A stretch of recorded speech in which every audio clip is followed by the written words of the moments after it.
4% of our world population profess to have faith. So the good news is, as faith-based communities in touch with grassroots wherever we are well placed to lead by example through prayer, compassion, support and action. For the past 7 years, gender-based violence and domestic abuse has been a top priority focus for Mothers Union, and it has been an interesting, uplifting and sometimes disturbing journey. One unexpected barrier has been language. What exactly is gender-based violence, and how could gender-based equality possibly be its root cause? Why are women much more affected than men? And what about alcoholism, poverty, stress, mental health? Aren't they the root of this? Well, let's ask ourselves the question. Does everybody who is stressed resort to physical violence? No. Does everybody who is poor resort to domestic abuse? No. Therefore, these things are not root causes, but contributory factors. So to clarify, gender equality signifies that the different behaviours, aspirations and needs of women and men are considered, valued and favoured equally.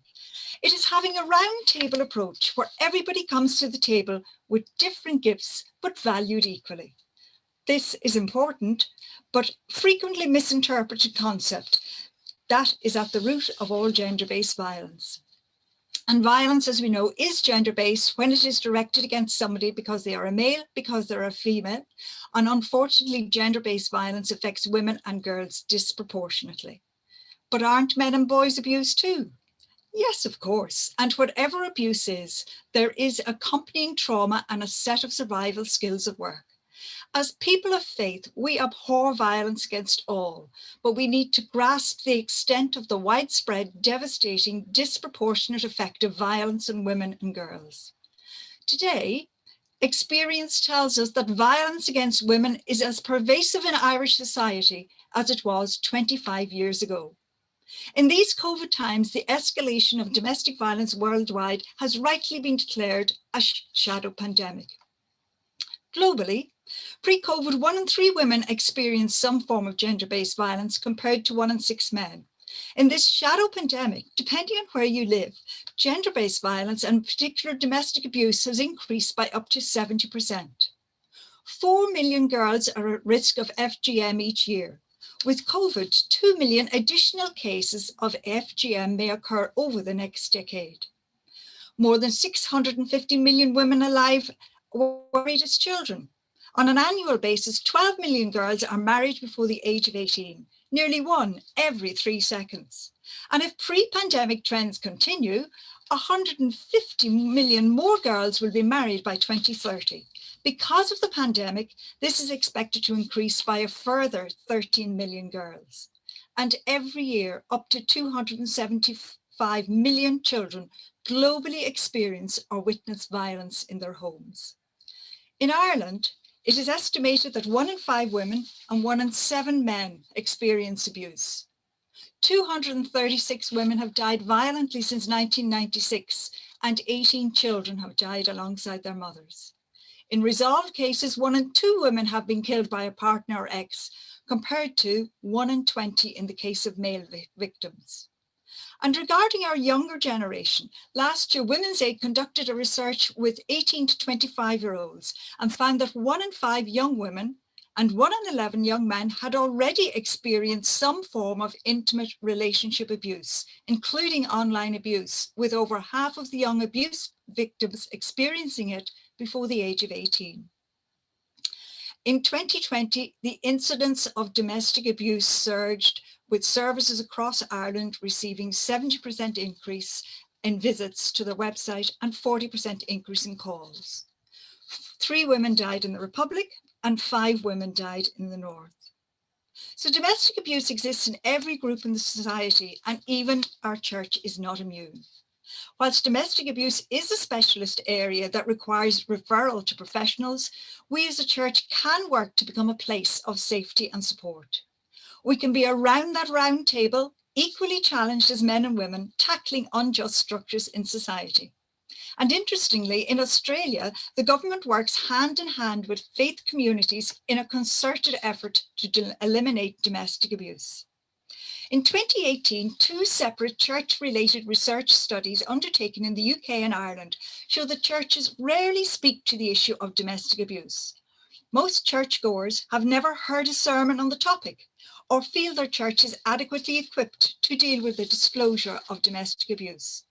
In Ireland, 1 in 7 respondents had experienced domestic abuse, and both studies significantly reveal that almost 1/3 to 1/4 of people within our churches are affected in some way by domestic abuse.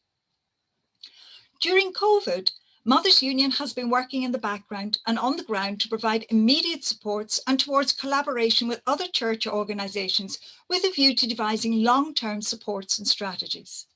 In Uganda, Mothers Union delivered radio shows and TV programmes to raise awareness of gender-based violence and the rise of cases during the pandemic. A pastor from one village was found hiding 25 girls below the age of 18.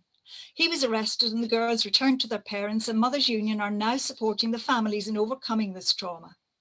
In Myanmar, members ran online Zooming for facilitators as part of their parenting programme and included a module on gender-based violence awareness.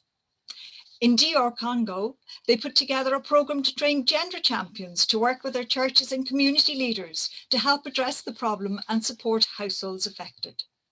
They highlighted the importance of proper hygiene practices, and members made masks and trained others in making masks. Back in Ireland, Mothers Union kept in close touch with refugees in the 12 dioceses to determine their immediate needs.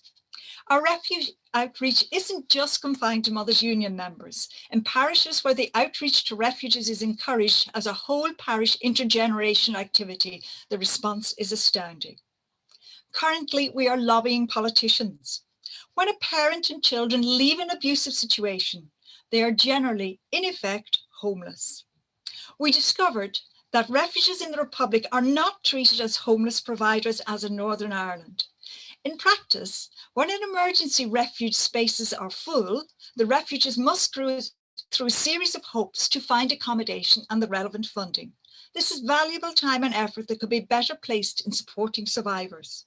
Whilst the situation has been relaxed during COVID, and also government provision has been made so that every victim leaving an abusive situation can receive rent supplement for 3 months without a means test, this is no guarantee that these situations will last past COVID, and that is what we're working towards at present. In 2020, our All-Ireland 16 Days Prayer Vigil could not be held in person, and it was the ideal opportunity to create a 16 Days Prayer Diary.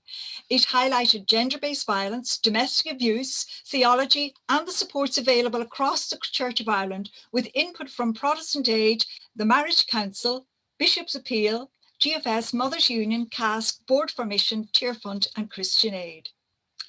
In 2021, as partners in the Church, we have met together to explore, share, and support each other. Ultimately, we do hope this will lead to a holistic approach in support and raising awareness around domestic abuse and gender-based violence. So to this end, we have teamed up with Bishop's Appeal and Tear Fund to research and devise a programme that will support churches on this journey. We expect this to positively engage and assist parishes in forming a realistic and focused response to domestic abuse and gender-based violence in a local and worldwide context. In 2018, Council for Mission and Bishop's Appeal were mandated to create a justice strategy exploring many justice issues. The first issue being explored in depth is gender justice, and it is hoped that this will provide a framework for engaging in other justice issues. Mothers Union has a designated worldwide community of interest regarding domestic abuse that constantly appraises our strategies and supports. June Butler and I attended the United Nations Commission on the Status of Women in March, and it reinforced the interconnectedness of climate change, poverty, gender equality, and gender-based violence, and above all, the need for action, which doesn't have to be big. Small can be effective. So, for example, in 2 dioceses, we offer assemblies and workshops to Leaving Cert, certificate and A-level students. And a simple and useful support is to place a poster from your local refuge on the church notice board and leave a pack of little cards with the details of your nearest refuge or with the national free phone hotline number visible on a table for picking up. Knowledge is understanding. So it is worthwhile exploring and discovering as much as we can about domestic abuse and gender-based violence. Keep an eye on media for developments. Laws are only as good as their implementation, and sometimes they take gentle prodding. An invitation to a speaker from a domestic abuse service or relevant organisation like Critical is very enlightening. Another immensely powerful way to engage discussion is to host a Souls of Our Shoes exhibition. The shows feature comments from those who've walked away from abuse, and Souls of Our Shoes with its accompanying materials is available on loan to any church or community group. In 2019, we took on the World Council of Churches initiative, Thursdays in Black, towards a world without rape and violence. Wearing black on Thursdays is a simple gesture and an effective means of highlighting abuse in our communities. And for me, it is also a weekly reminder to pray and the need to respond and act. Recently, we have been in touch with Corrymeela, and I believe Eunice had a conversation with the Methodist Church, who are developing a theology, Corrymeela are developing a theology resource. And we've had conversations with Restored, who work closely with churches in their response to domestic abuse and have an excellent church pack. One of their practical suggestions is the creation of a domestic abuse charter, which indicates we are a safe church, we understand the problem, we support you, and we seek a better way forward. They also run courses to support individuals, clergy, and church communities. Mothers Union is a member of Side by Side, which is a growing global movement of people of faith who want to see gender justice become a reality across the world. They have an outstanding set of links to videos and resources. And finally, there's lots to do and lots to think about. So hats off to all the positive work that is engagement that is going on in our churches and community, and particularly to Women's Aid, Men's Aid, Critical, and all other associated domestic abuse services who are doing a brilliant job. Wouldn't it be wonderful to say sooner rather than later, hooray, we don't need to highlight domestic abuse or gender-based violence in our communities. It is a thing of the past. We can't take heart because communities are transformed one step at a time. And when we act together as a whole church family in step with God, we know amazing things happen. So let's be encouraged to get out there, to work together and to shine our light to make our homes and churches safe places. Thank you very much. Jackie, thank you so much. I'm going to give us a moment to pause. The slides you shared were wonderful, and I think you're going to make those slides available. So if anyone does want them, we can circulate that. We have your name on our email. We can share that with you if you're happy to. But can I maybe give us just a moment to pause on that, to process a moment of it, and then I'm going to hand over to Kelley in just a moment to put that in the context maybe of an initiative she's working with. So we'll give ourselves 20 seconds just to be quiet together.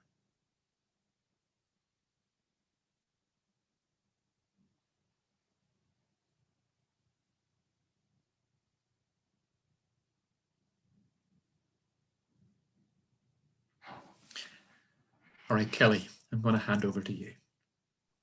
Thanks so much, Rob. And I don't know how to follow Jackie because she's just incredible. So thank you very much. So I'm going to begin with who I am and how I came up to be doing the work that I'm currently doing. I have been working with St. Patrick's Cathedral as community officer since 2016. And the tagline for the community department there is link and liaise, engage and inquire, act and address, dream and do. And I dream big. And anybody who's worked with me knows that, you know, usually the projects turn into much bigger initiatives than initially envisaged, which is exactly what happened with Critical. During the pandemic, I was obviously laid off because the cathedral lost all sources of income because it's completely reliant on tourism, particularly with the roof project underway. That was quite a challenging year. So I was laid off in September, but the Ivy Trust very readily adopted me alongside Critical, which they had partnered with from the get-go. And I'll come to that in more detail later. The rising tide lifts all boats really is the initiative that, or the tagline that I use for the work with the Ivy Trust, because it's about improving the quality of life for all people who live within the community of the Ivy Trust, but also those surrounding it. I'm DLP in St. Patrick's Cathedral, so I would have had some safeguarding issues over the years. where I would have had to support people with appropriate referrals, and the Verger team responding to various needs that arises from time to time. And some of that included domestic violence and experience from people who would have engaged with the Cathedral. I'm also part of the Dublin 8 Refugee Community Sponsorship. I'm a group member with that, and we're about to support and welcome a family into Ireland who are arriving imminently. And I suppose that new community members coming into Ireland, it's quite common to experience domestic abuse, and that sometimes relates back to cultural differences and perhaps changes in differences in legislation. I'm also a board member of St. Patrick's Cathedral Grammar School.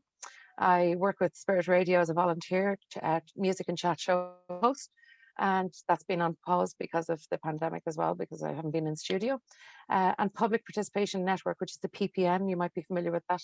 I'm on the Local Community Development Committee, and I'm also a +1 mentor with the YMCA in Dublin, working with young people who are at risk or who've been presented with needs. So I'm going to pose a question to you now, and just for reflection for you personally.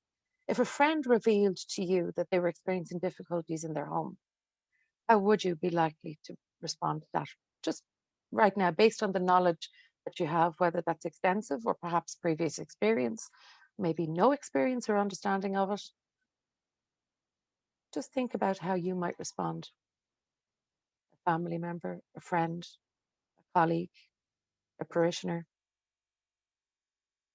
And it is quite a challenge. We'll just let that sit. And we'll think back to pre-COVID life. In St. Patrick's Cathedral in December 2019, we had over 100 members of the Forget-Me-Nots choir in for a sing session, a concert. It was incredibly beautiful. Christchurch Cathedral regularly held interfaith impact, and there's then the impact of COVID just wiped out all of that. You can see St. Catherine's Church is there as well, and we would have had donations coming in from people all over with the Helping Handbags appeal, for instance. We looked for 600 and we got 3,000, and they were handbags that were filled with what you might need if you'd literally walked away from everything and you had no personal care items. And it was to combat period poverty, hygiene poverty, and give somebody a little bit of dignity with perhaps a new bag and everything in it dedicated to that person.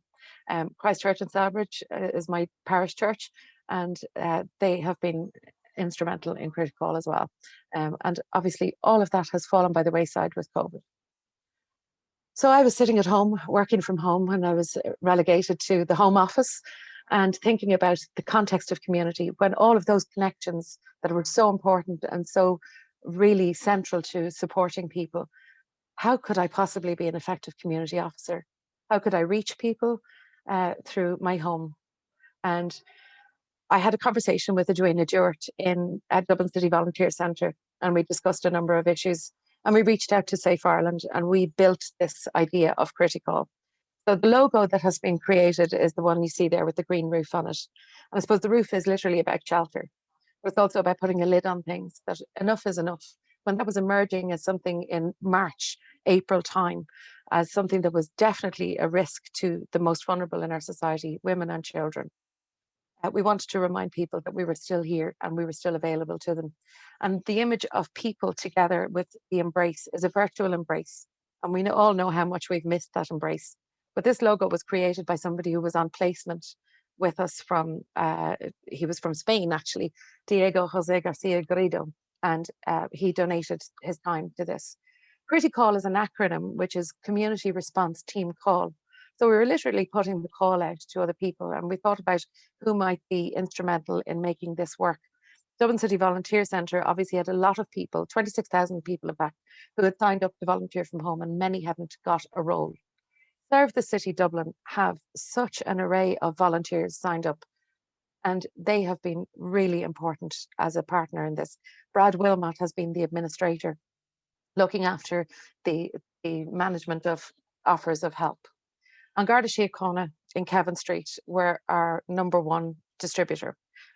First of all, they're a uniform presence. They're qualified in the area of dealing with vulnerable adults. And they were the ones who did the distribution, and specifically now Inspector Ian Lamb. He was sergeant at the time and he's been promoted. And although he's now relocated in Crumman Station, he will be he's still involved on a regular basis. And obviously the Cathedral was the initiating organisation. So Safe Ireland were a very natural partner for us to choose to work with. The launch was on the 3rd of June, but we worked very closely with Safe Ireland before we launched this. Obviously, you can see the Cathedral was literally wrapped and ensconced in scaffolding, and that's all beginning to peel away as we emerge from COVID. But you could see the array of partners that are represented there. On the left in the stripy top is Edwina Dewart, and she's the manager of the Dublin City Volunteer Centre. And then you have Chief Inspector Michael McNulty, you have Dean Morton, Lord Mayor Tom Brabazon, Nobby Hanlon from the Ivy Trust, Ian Lamb, and one of the centre managers from one of the Safe Ireland locations. Now, they have 39 services throughout the country, and we thought very critically about what might be required for people. And one of the first things is a home. And Jackie related to this earlier on and referred to it actually about the fact that people are rendered homeless. And refuges had to shrink their services. No common areas were facilitated or allowed. And so we had to look at finding new spaces for people anywhere in Ireland that you could provide a second home that was self-contained. Second offering or request from volunteers was to donate household items that were essential for people who had walked away from everything they owned.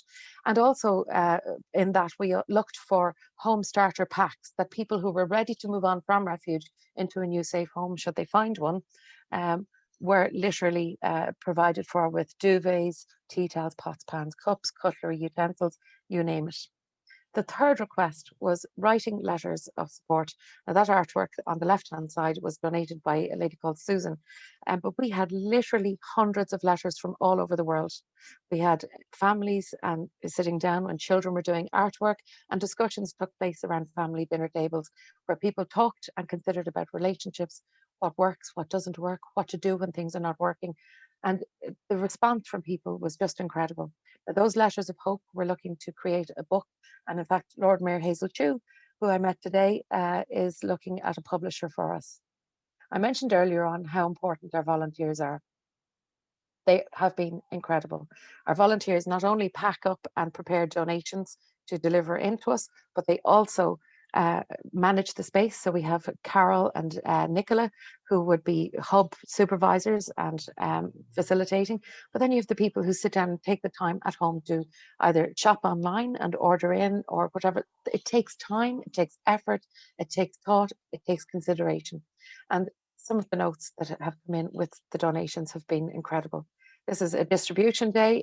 You can see on the right-hand side there, the lady on the right is a superstar, and I'm delighted to say she's with us today, Olive Harris, and she's from Skerries, and she's from the town of Skerries, but would have travelled on the train and had quite a cohort of people who she calls upon. And even while level 5 restrictions have been in place, she's arrived in on a monthly basis with carloads of donations that have really made sure that even in the height of restrictions, we've been able to keep going. So this was the Easter egg run, and the Gardaí distributed 240 Easter eggs to everybody who was living in refuge.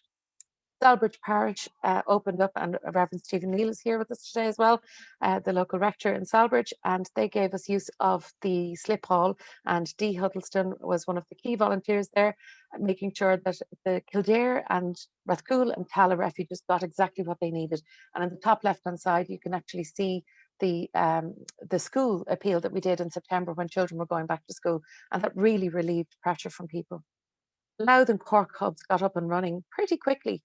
And I can't underestimate, none of us can underestimate the value of vouchers. And I have to mention here specifically Kiltiernan Parish, who donated €3,000 worth of vouchers.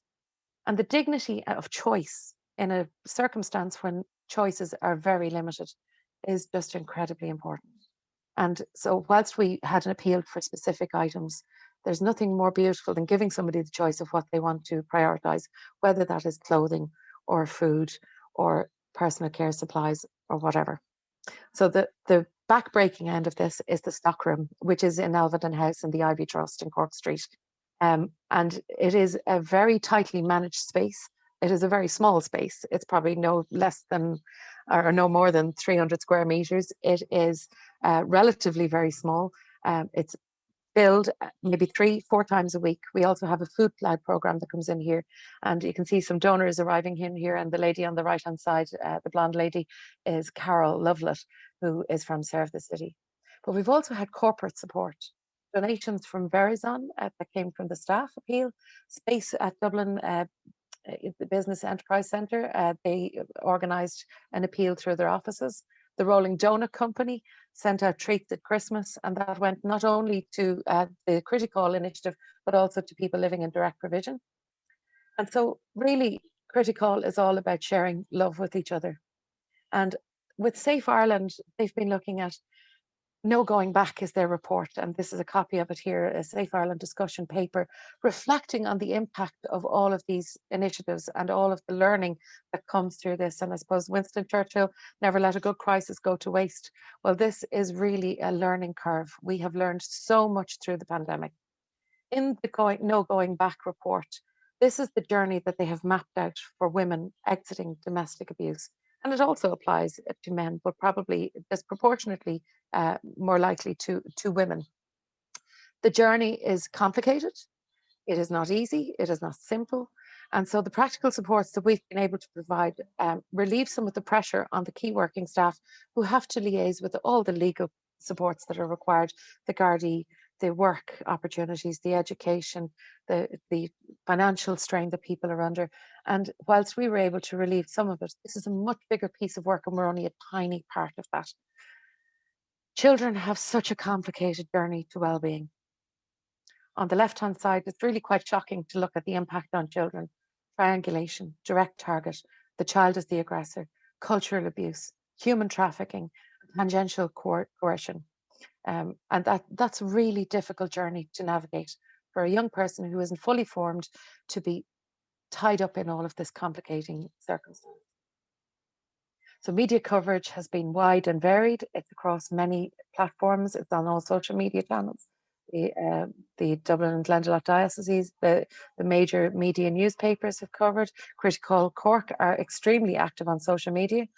But I suppose I asked a question at the beginning of this conversation. And this now is a challenge, reflecting back on your earlier answer. If a friend revealed to you that they were experiencing difficulties in the home, how would you be likely to respond? Has your answer changed since I began speaking?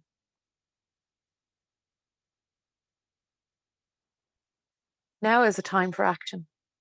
So the new challenge is, what one action, if any, do you now feel in a position to take in order to support societal change in relation to the experience of domestic, sexual and gender-based violence?